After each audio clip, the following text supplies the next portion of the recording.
everyone, I'm Trisha Nova Puan Utami with student number 206 from Global and Intercultural Communication A class.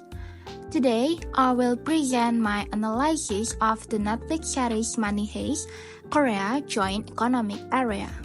Throughout this presentation, I will give you some background and a quick synopsis.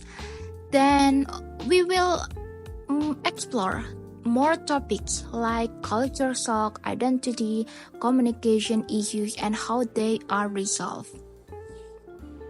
So, Money Heist, Korea is a South Korean adaptation of La Casa de Papel from Spanish, set in a unified Korea.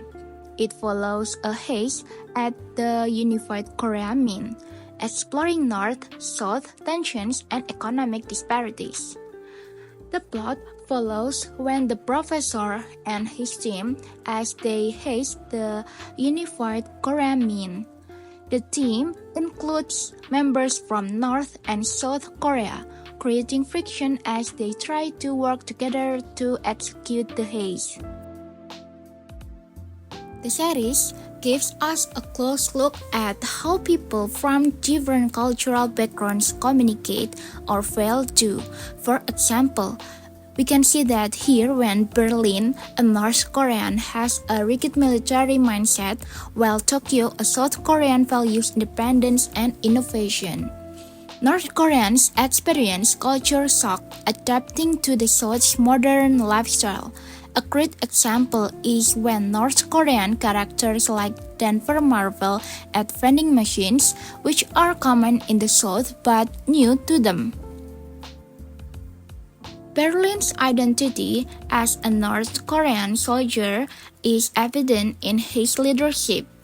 His discipline clashes with South Korean characters like Nairobi, who challenge his authoritarian style, reflecting their more egalitarian values.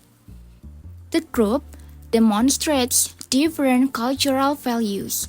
Berlin's high-power distance mindset leads to strict orders, while South Korean members like Tokyo emphasize individual freedom and creative input, causing clashes. English is subtly used, such as when negotiators communicate with international media.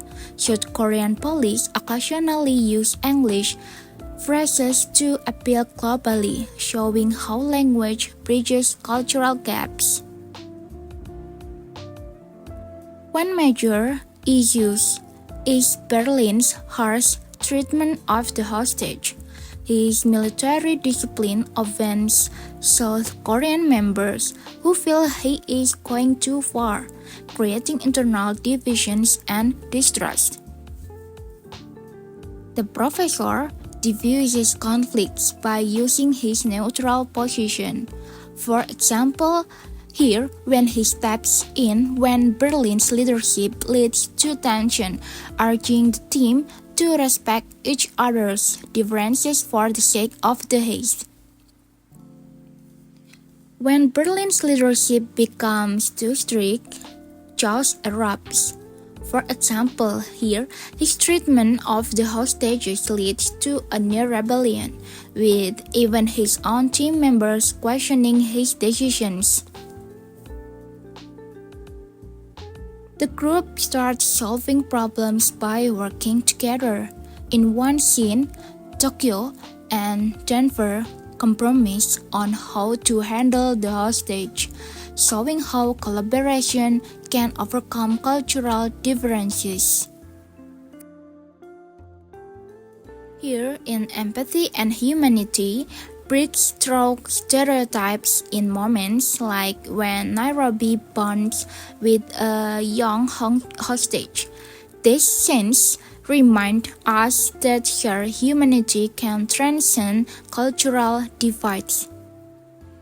The media in the series portrays the robbers as both villains and revolutionaries. This dual narrative reflects how society can shape cultural perceptions and misunderstandings. Berlin's traumatic past as a North Korean soldier influences his harshness. His flashback scenes show how war shaped his identity, fueling mistrust and aggression in the present. North Korean characters like Berlin value collectivism, while South Koreans like Tokyo focus on personal freedom. This tension is clear in arguments over leadership, style, and decision making. The social environment shapes every interaction. For example, in the scene, a wealthy hostage's arrogance contrasts with the robber's working class struggles, highlighting the class divide within unified Korea. In the end, Money Heist Korea is more than just a heist story. It's a deep dive into how culture shapes communication and how understanding can bring people together, even in the most unlikely situations. Alright, that's all my presentation on the Netflix series Money Heist Korea adaptation from Spanish, and I hope this analysis presentation helped us better understand the importance of intercultural communication. Thank you!